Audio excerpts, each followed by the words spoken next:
to the Point of Impact podcast with Rick McDaniel. Life isn't about perfection. Excellence is what you should shoot for, and they're very different. Excellence is achievable. Perfection, not achievable. Ready to be inspired and motivated to live a high-impact life. Now, here's Rick. Welcome to the Point of Impact podcast. I'm Rick McDaniel. It's great to have you joining us again today. Appreciate all of your reviews and rankings, ratings, and comments. Appreciate it all, and certainly listening. And those of you that are listening now through YouTube, we're really excited about adding you to our growing list of listeners, and wish we would have done it sooner. But we're happy. We're really happy. A lot of folks using YouTube to do podcasts and listen to them, and we thought just watch them, but turns out you're listening too. So that is great. Really excited about all the new folks. And just real quick, if you're new to the podcast, this is not a podcast that is interview based like so many of them are. I have done interviews from time to time, but we're coming up on 250 episodes, and there's probably been 10 or 12 interviews in that entire time, maybe 15. But I don't think even 15. Most of the time, it is me covering some type of topic or theme. And we're really excited because we got something special planned in 2 weeks for the 250th episode. And you'll see kind of what we've done over the years and over the seasons and the sort of topics that we've covered.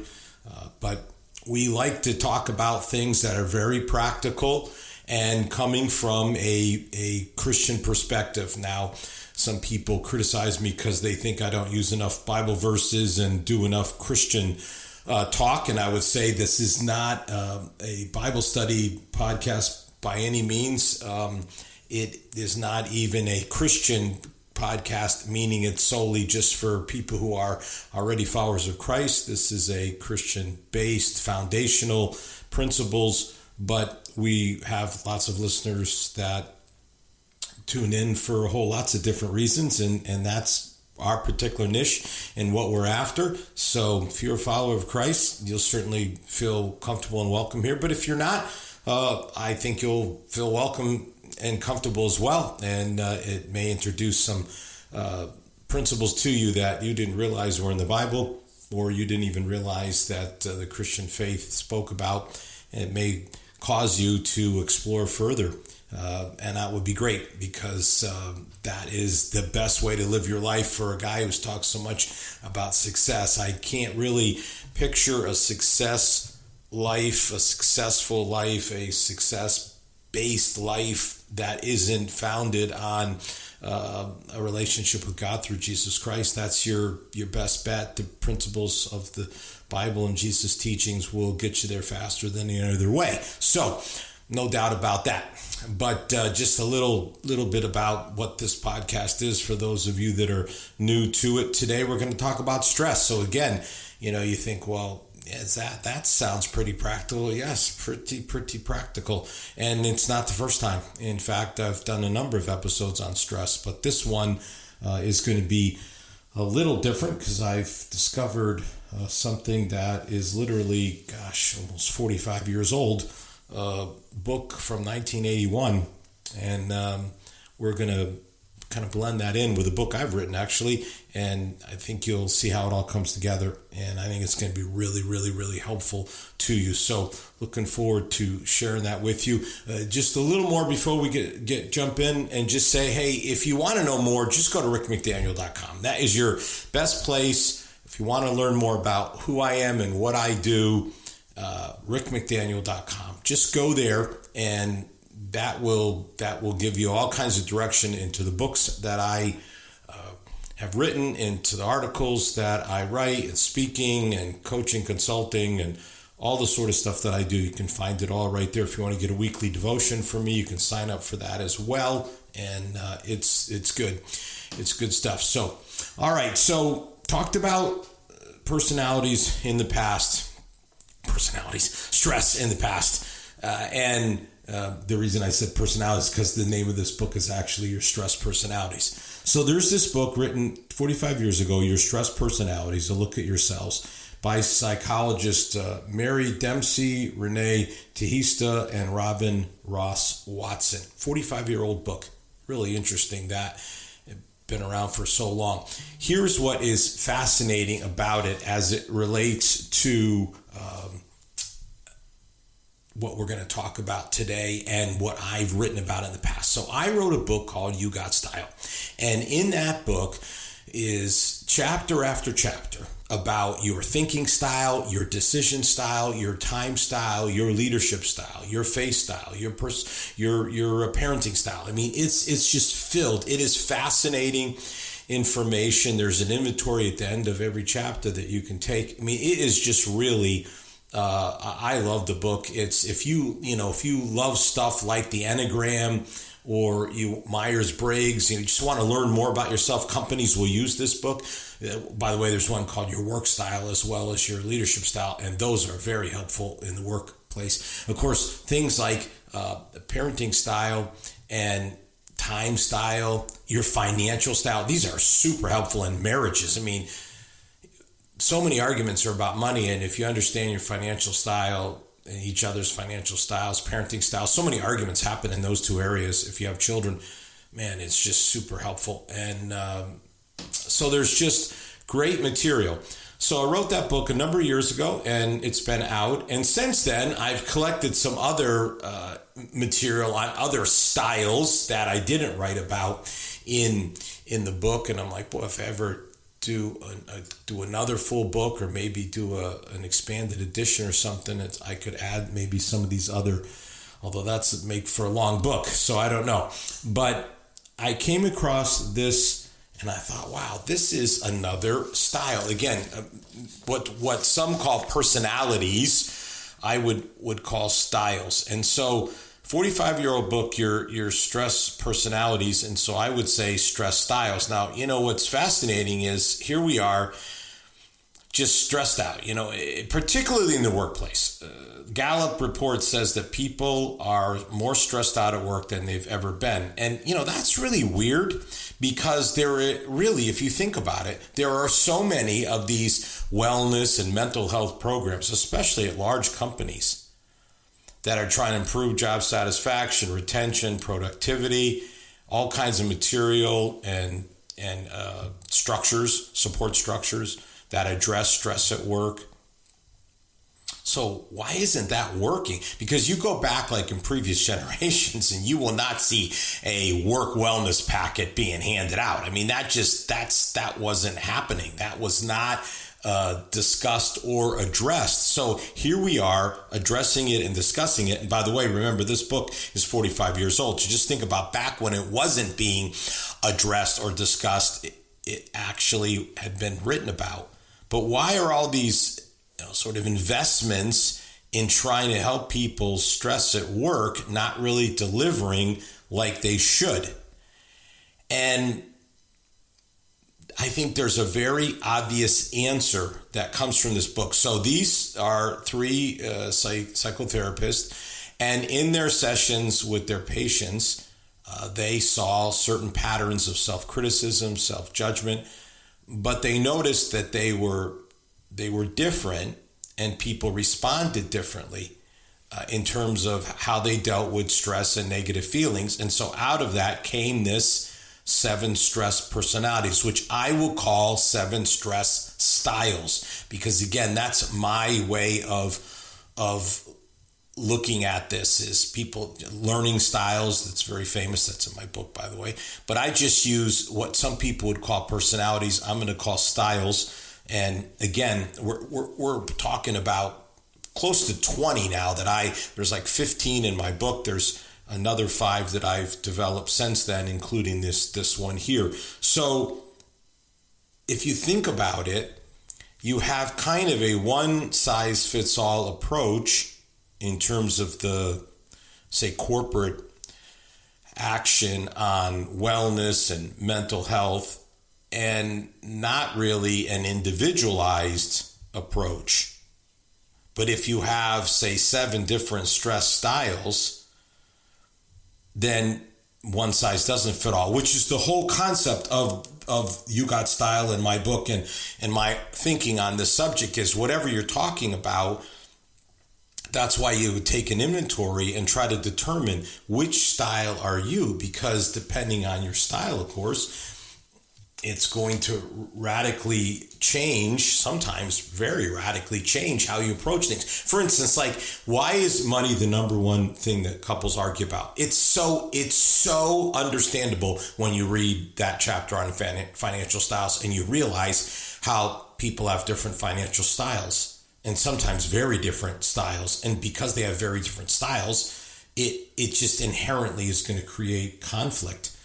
So when you can understand these sorts of things, I talk about it in the book, Time Styles. My wife and I have a different time style. It created conflict in our marriage until I finally discovered time styles. And then I'm like, oh my gosh, this is the reason why. This is the reason why. Because I view time very differently than the way my wife does. So this can help you so much in just those sort of differences. But in this particular case, just the idea of, okay, how does this impact, especially, say, workplace mental health? I mean, stress goes a lot more than just your job, your work, but it's a good place to start. So let's take some time here today and kind of dig into these 7 different stress styles. And of course, the first thing you're going to want to do is understand which one you are.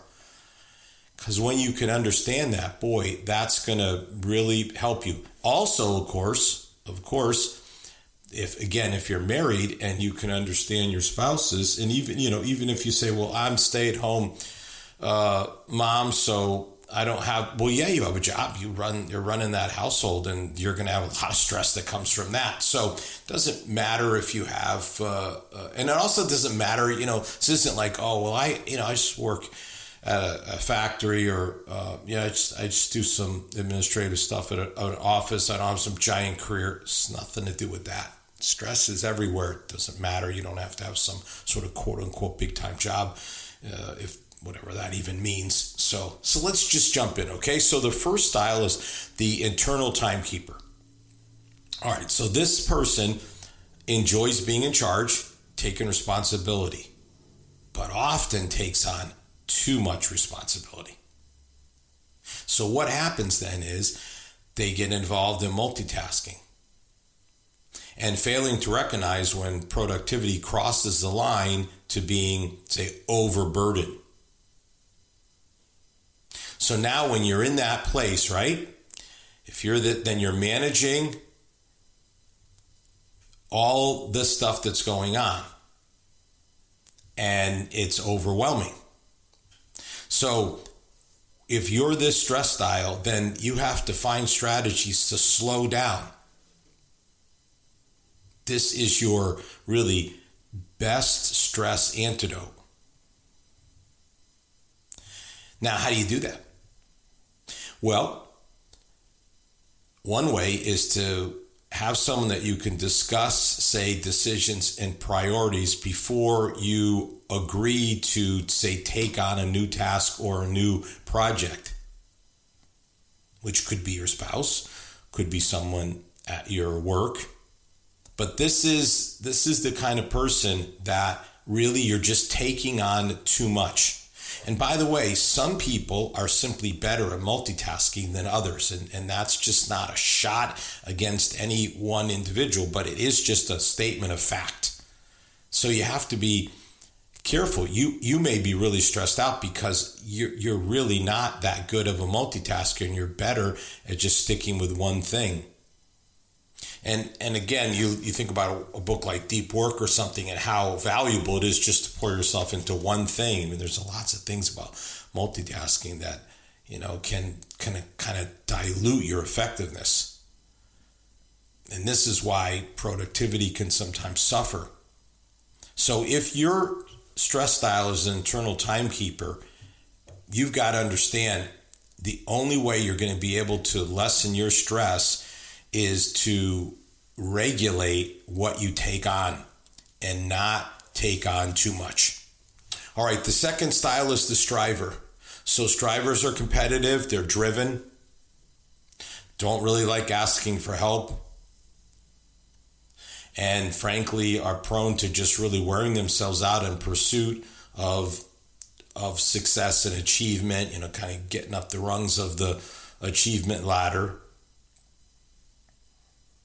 So how do you, what do you do with that? That sort of ambition. I know a lot about that for sure. Reducing stress for the strivers usually requires collaboration. For overwhelmed, overstressed drivers, creating like a delegation plan so that you can say to yourself, okay, these are the things I'm best at. These are the elements that I can handle myself, and I want to because I'm good at it. But here's others that I can hand off to people. I can delegate to them. They can assist me with it.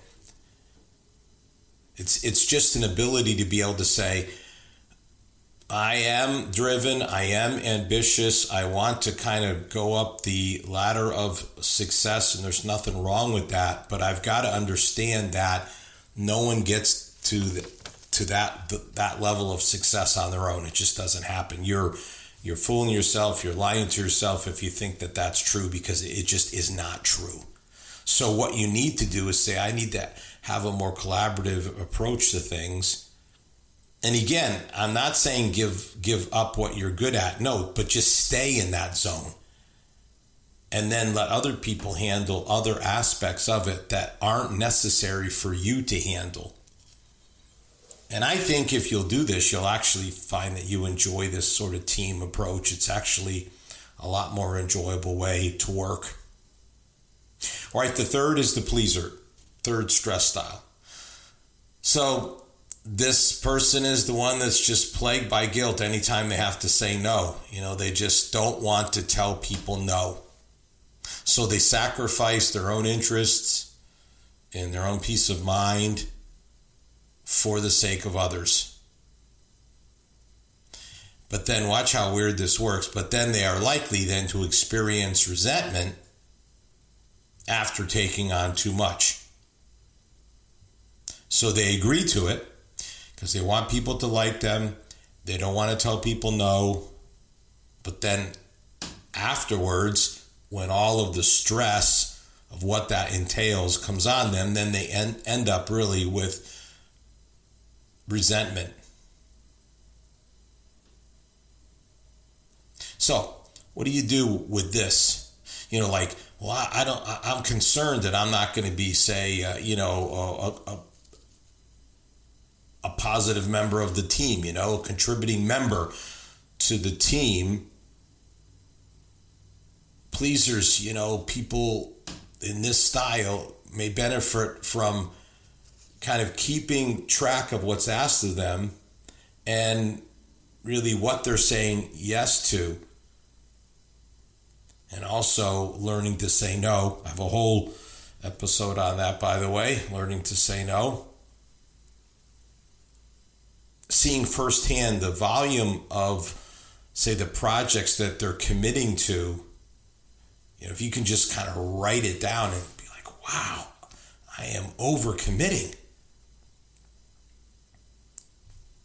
And maybe even assisting with, then it can it can kind of help you overcome any of the guilt that you may feel about saying no, because you're like, wow, I can say no because I'm doing enough, and I'm stressing myself out in the process, and that's not good for me or for anyone else that cares about me.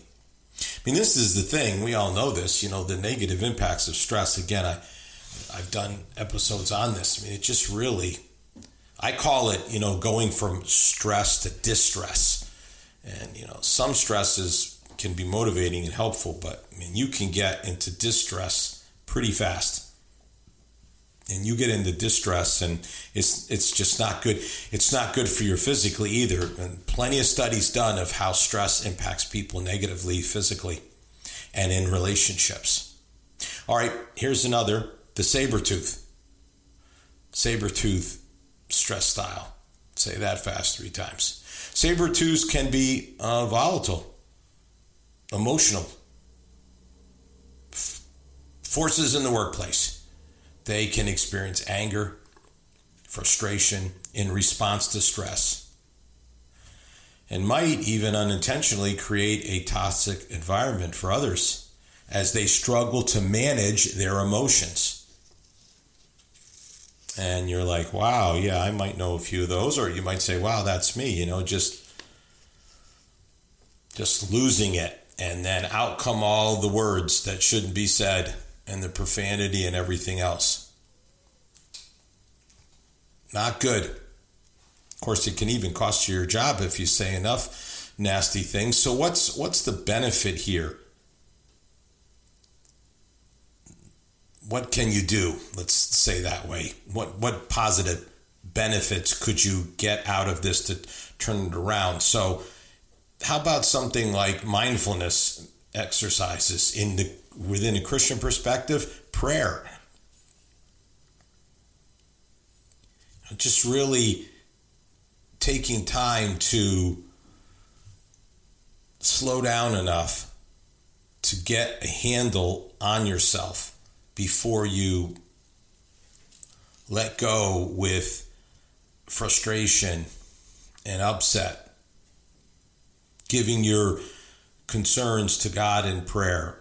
Spending time just really kind of getting some breathing exercises going, the box breathing, for instance, and just really saying, okay, how can I just kind of calm down here for a moment?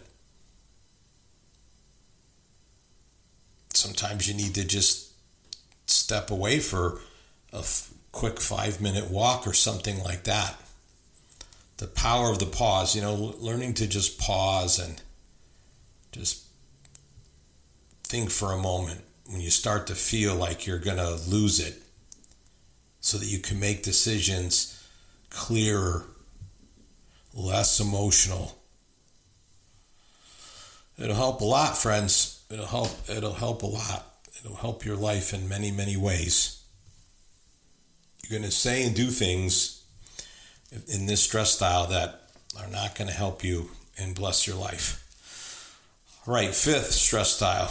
This is interesting terminology. The inner con artist. The inner con artist struggles with, say, self-defeating behavior, mostly associated with procrastination. They may underestimate how much effort it's going to take to be successful. So they'll push to tomorrow what should have been done today, and that leaves them stressed and overburdened when the deadline comes. And some of you are like, oh man, you're reading my mail, Rick. This is exactly what I do. Yeah, it happens. It happens. Procrastination, man, it is a brutal thing. Some of you know that because I did an episode on my motto of do hard things, and one of my initial 5 was to organize my office. Well, I did part of it in January, but I left the hardest part, and I just kept finding ways to not do it because of other pressing priorities. And finally, I came to a point where I'm like, I cannot let February finish out here without doing all these initial 5 hard things that I said I would do at the start of the year. And so I finally had to just do it. And I am sitting in that office right now, and it is pristine, and it is very nice to be in that kind of environment. So the procrastination and the pushing it off, you're really setting yourself up for unnecessary stress. So the inner con artist, and maybe like your manager, someone, director, should really pay special attention to kind of developing balanced and feasible timelines for your work. And then once you've set those timelines up, then you got to follow those. And by the way, I've done episodes also on procrastination. If you want some powerful tips about how to deal with procrastination, have those in in the hopper as well. All these episodes that we've done, almost 250, we've got that as well. All right, sixth stress style, the critical judge. So this is the style of a person that focuses so much on their shortcomings that they really set themselves up for failure with unachievable standards and self-doubt. So people with this sort of stress style need to focus on acknowledging the pressure that comes with perfectionism and recognize how it can actually damage your success and your ability to sort of get the job done effectively because you're trying to do it perfectly. And in trying to do it perfectly, life isn't about perfection. Excellence is what you should shoot for, and they're very different. Excellence is achievable, perfection not achievable, or hardly ever achievable. But you can be excellent. So the goal in your mind should be shift to, I want to be excellent, but I'm not going to try to be perfect. And I'm not going to set myself up with these perfectionistic standards that I can't reach. And I don't want to do this to myself, stressing myself out. It's also good maybe to kind of keep a track in a file or a folder of positive feedback, emails or cards or letters that you get, that the things that can help counteract the internal voice that you may have, that is that voice of doubt and self-criticism, where you can just read these and thank you for doing such a great job. Here's how you're really great at what you do. These sort of cards and emails that help you to realize, I'm pretty good at what I do, and I'm not going to listen to that voice that's trying to tell me that I'm not. And just because I'm not perfect, somehow I'm not any good.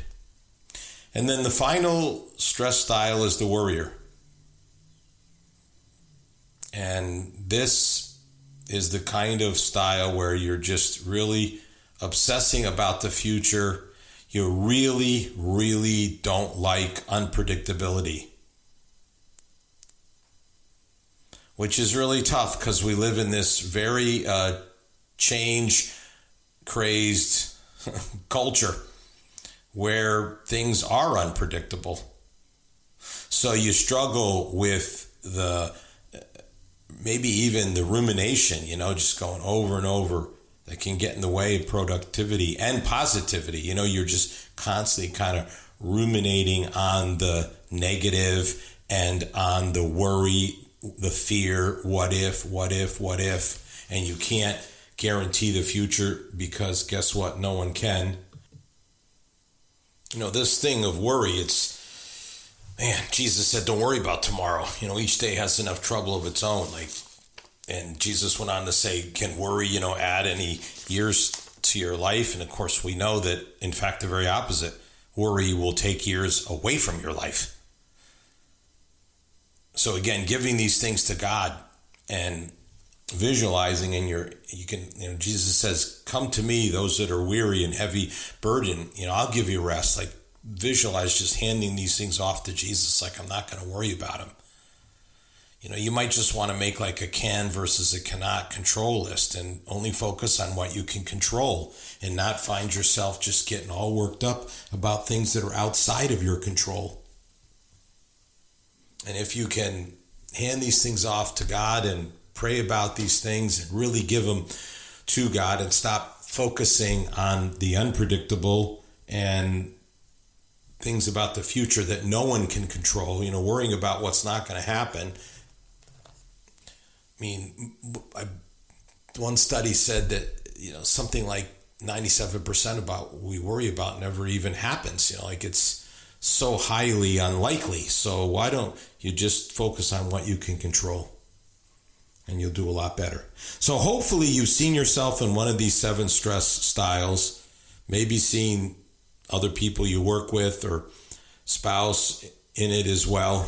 And hopefully you can now that you know, you can begin to work on what can you do about this so that you're not so stressed out.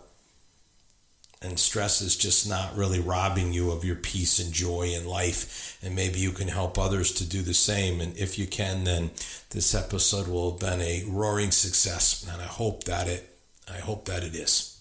Have a great week. You've been listening to the Point of Impact podcast with Rick McDaniel. Thanks for tuning in, and we look forward to you joining us for our next episode.